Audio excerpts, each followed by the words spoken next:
Hello again, digital world. Welcome back once again to another episode of Spliced In Later. If you're a regular listener here on the show, you will note that it is not the regular Tuesday that this episode drops. It is, in fact, a Wednesday.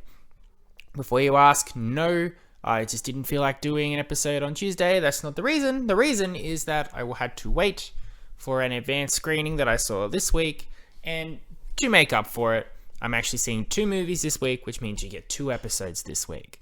So, no regularly scheduled episode, but 2 episodes to make up for it.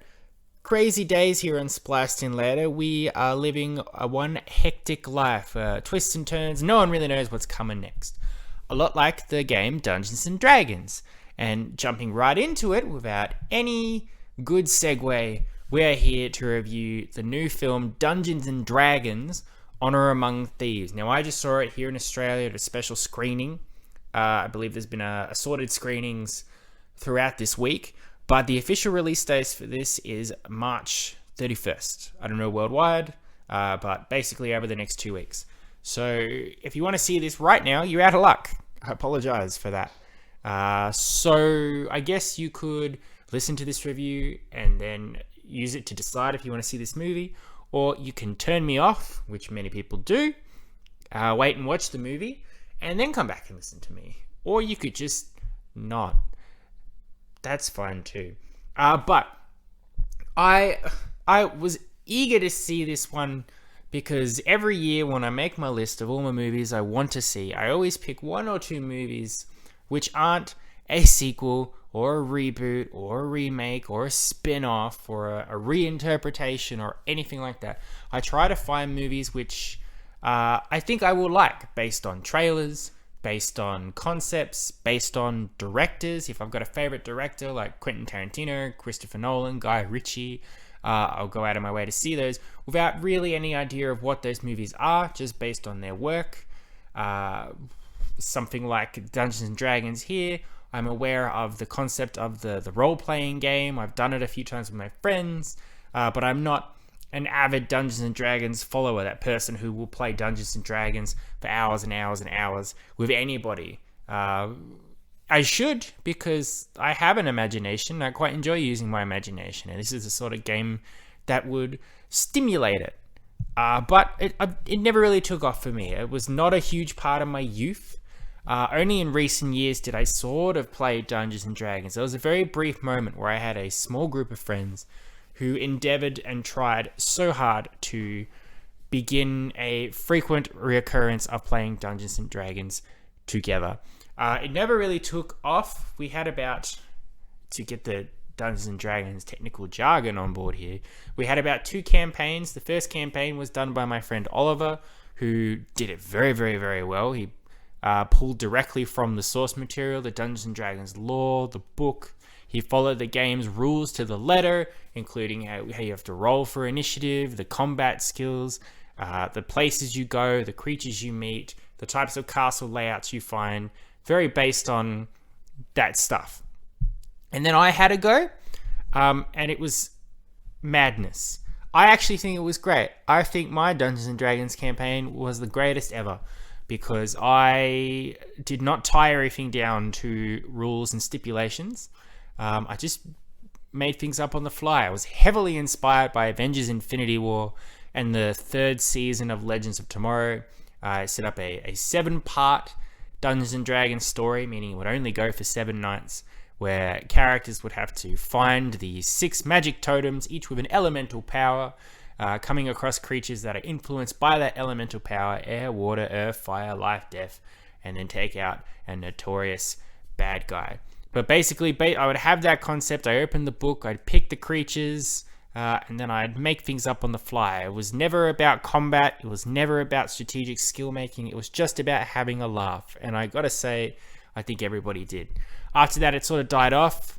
Dungeons and Dragons is notorious in lore of that people often are never available to play it. So a campaign can stretch on for years at a time because you just can't get everybody together on one particular night to play for a very long part of time. Friendships went in different directions. People's availability got terrible. So we stopped. And that was it for me for Dungeons and Dragons. So I've not seen the old movie. the Jeremy Irons one. I've seen people talk about it. I've seen commentary reels on it. Apparently, it's a fever dream, much like the Bob Hoskins Super Mario Bros. Movie. One day I'll probably watch it. Now I've seen this one, I feel like I've got to. But what pulled me around to watch this movie is I watched the trailer for it, and the trailer looked a lot of fun. I really liked the cast that was involved in this. Chris Pine, Michelle Rodriguez, Hugh Grant. It looked like a good lineup of people. And it looked like a fun fantasy adventure style thing that wasn't something that was being influenced by film franchises or remakes for the 700th time or a sequel to a never-ending line of films. It was just something that could be a one-and-done thing. So I rolled the dice and said, I'm going to take a chance on that. I'm going to see it as soon as I can. And then, I don't know why, but here in Australia, it's like, yeah, come and see it 2 or 3 weeks before you can anywhere else. So I got some friends together, and we went and saw it. My review, my overall reaction for this was, oh boy, did I have a lot of fun. This was a really fun movie that I had a blast with from start to finish. I think it was full of action, it was full of excitement, it never let the gas off the pedal, so everything was always moving, there was always something happening. The characters were great, the actors portraying them were great, there was a lot of heart, there was a lot of emotion, there was a lot of comedy, there was a lot of tongue-in-cheek references, references probably to Dungeons & Dragons lore that went over my head, some that I got. Cameos, very surprising cameos, some Australian specific and some from surprising Academy Award winning American actors. And overall, I just had a big grin on my face the whole time, which I guess is what the essence of Dungeons & Dragons is, to be a series of events where crazy stuff happens and just leaves you having fun. I really recommend this film. Of all the films I've seen so far, it's my second favorite of the year, the first still, of course, being Creed 3. The bare bones plot you need to know, if you want to know before going into this movie, is it basically stars Chris Pine as Edgin, or Ed as he's more commonly known in the movie, and Michelle Rodriguez as Oleg. They are partners in crime, essentially. They are not a romantic couple in any sense, but they one's a thief, one's a warrior, and they go around stealing, looting, robbing, all the stuff you normally do from Dungeons & Dragons. But in this particular movie, they're on a quest because Chris Pine wants to reunite with his daughter, who he hasn't seen for many, many years, and is now currently living with a former ally of theirs who's a con man, played deliciously, yuck, I hate that I said that, played wonderfully by Hugh Grant. He's also got some nefarious dealings going on with these Red Wizards group. He's in it for money, they're in it to enslave the world. So in order to get back at him, get some money, rescue Chris Pine's daughter, the two have to put together a little team involving a wizard, played by Justice Smith, or at least a wizard in training, a sorcerer who's just terrible at magic, and a shapeshifter creature thing, played by Sophia Lillis, and later on as well, a just unstoppable, I don't know what he is. Is he a druid? I don't know the Dungeons & Dragons lore, but he's played by the guy from Bridgerton, wonderfully. He was very funny and had really good screen presence in this too. But basically they all have to get together, and then it's just going from one thing they need to do, one after the other, involving dungeons, involving dragons, to get things that will help them in their quest to bring down Hugh Grant, save Chris Pine's daughter, and stop the nefarious goings-on that are goings-on. A friend of mine summed it up perfectly when we came out, when he said, when I was watching it, it did just feel like it was just a series of events happening, but then that is Dungeons & Dragons. And that's really it. It's going for Dungeons & Dragons has always been going from one set piece to the next, one event after another, which don't necessarily have to lead into each other, but just to provide excitement and entertainment until you get to your final big showcase spectacle. And that's what's happening here. We go from attempting to infiltrate castles, to sneaking around dungeons, to battling obese dragons, to surviving crazy mazes with creatures inside, to skin-melting blocks, to evil sorcerers attempting to turn the world into undead slaves, while evolving as characters, learning how to work together as a team. There's a real essence of Guardians of the Galaxy in a fantasy world in here. You had a real group of misfits who don't really get along, don't necessarily like each other, don't necessarily want to be together to achieve their quest, but out of necessity they need to. But then during the movie they grow, they learn, they come to appreciate one another, they understand what they're all fighting for, and by the end when they're making their final stand against evil and they're all working together, you're just absolutely rooting for them. The characters are all great. There's not a single character in here I did not like. In fact, I would say Chris Pine being the lead is probably the weakest of the movie, and that's nothing because he's great. He brings a lot of emotion to the role as playing the father who's missed out on a lot of his daughter's life.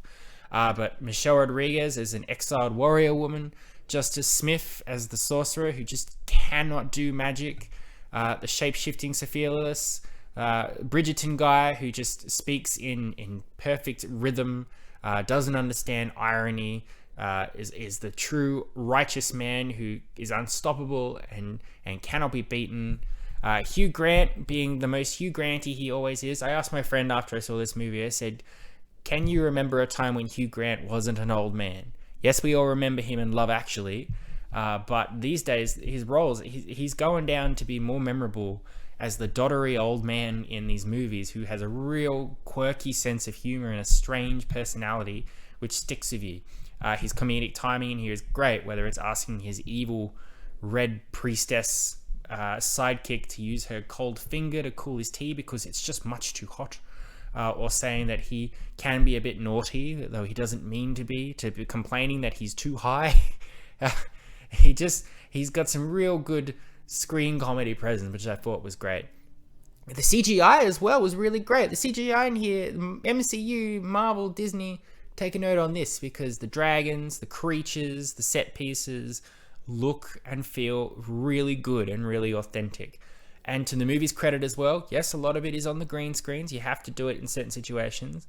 But also, it takes the chance to go, all right, we're filming this scene outside on a beach. Let's go to an actual beach and film there. Let's film in an actual forest, an actual castle, an actual street. A lot of the creatures that they come across in this movie are not just CGI monsters, but you've got some animatronics. There's a little animatronic cat. There's a big eagle man who's clearly a guy in makeup with big wings. And yeah, it can seem a little cheesy. It can seem a little bit like, oh, okay, this is very 80s or whatever. But there's a sense of authenticity to something like that. Yes, it's not going to look real, but it's going to look more accessible, more touchable, more believable in that sense. In the same way that the orcs in The Lord of the Rings will always be superior to the orcs in The Hobbit, because in The Hobbit, they're just people in motion capture suits, which is fine. But in The Lord of the Rings, those are actual people in makeup, acting orky, and getting that sense of who they are as people coming through their makeup rather than being covered by CGI. The only fault I have with this movie really is I did feel like it sort of is a bit too long for its own good. It gets going pretty well. Like there's never a moment where nothing's happening, which is great. But there are so many action set pieces, one after another, things they have to do, that by the end you do feel a little, at least for me, I felt a little bit overwhelmed and I was ready for the movie to wrap up. And I knew where they'd have to be to wrap up the movie, but there was still one or two things that I could see was in between us getting to that point, which pushed the movie out further than I think it needed to be. It trimmed down a couple of those things, make some of the fight scenes shorter. Some instances, there's a really cool set piece where, done to be like one take but not really, is the shapeshifter escaping from a castle she's infiltrated, and she's changing into a mouse and then a bug and then a cat and then a deer. It's really cool and it's very interesting to watch, but it does go on for just a little bit too long where you start to go, okay, I'm ready for the next set piece, move on. But that's my real only gripe, and that's real just a nitpick. It's just sort of because I knew I'd have to come home and review the movie, and it being a Wednesday, The Mandalorian's on Disney+, the new Superman and Lois is premiered. There's a lot of things that I haven't watched and still need to try and get through before we have to put our heads down for another day of work. What fun. So that's probably just me being influenced by that, going like, can we wrap this up just a little bit earlier, just so I've got a little bit more time. But that's it. Apart from that, it's a real fun movie. Movies should be fun. We've just come out of the Academy Awards, which I decided not to do an episode on. I haven't really felt like doing that because the Academies are either a big spectacle where the focus is instead on people slapping each other rather than the movies themselves, or this year when it's very safe and predictable, so there's nothing really to talk about because everything went off the way you expected. Some great results, but nothing to be like, I feel like I need to talk about it.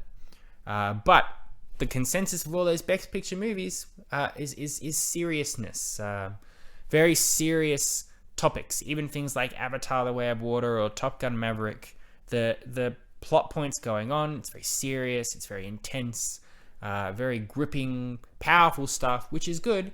But sometimes you just want a fun movie that you can watch or even have on in the background, and you can just rely on it just to make you feel good on a shit day, or to showcase you a bunch of misfits who you just want to succeed in what they're doing, and you can feel elated when they do. And you can just walk out of a movie going, that was fun. I just had fun for the last 2 hours. When was the last time I had fun? I don't really remember because it's 2023, coming out of pandemics. Nuclear missiles may or may not be raining down on us at any second. Racism, sexism, still crazy. It's shitty world outside. So it's nice that something like this exists to just give you 2 hours of just fun bliss. And that's what it gave me. I give Dungeons and Dragons an 8 out of 10. Truly fun stuff. I highly recommend it. Whether if you're a Dungeons and Dragons aficionado, I think you're really going to get a kick out of this. From what I could tell from the cinema screening I was in, a lot of people were having fun, and I felt like those were the Dungeons and Dragons fans that were there to see it on opening night. However, if you're either like me and you have dipped your toe in the Dungeons and Dragons stuff, but you're not a huge fan of it or whatever, but you like the fantasy stuff like Lord of the Rings or anything like that, you're going to like this film.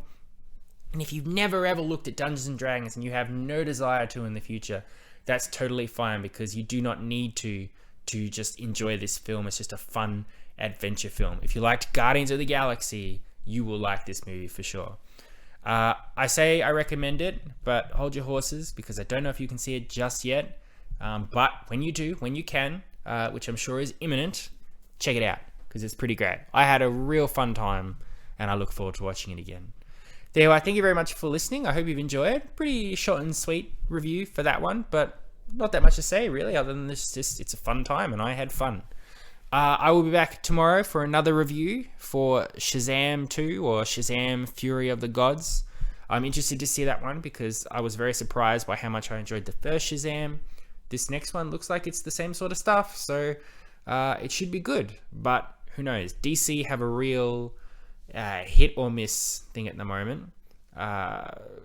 More hits than misses recently, which is pretty good, but you never really know until you see it. Same with the MCU, same with a lot of superhero films. You don't know until you see it, so I won't know until I see it tomorrow. But afterwards, I will come home and I will review it for you, and you'll have a brand new Spliced In Later 24 hours later after the last one. How exciting. Isn't life great? But until then, thank you very much for listening to me. I really do appreciate it. Check out Dungeons and Dragons, Honor Among Thieves. Honor if you're in America. Honour if you're here in Australia.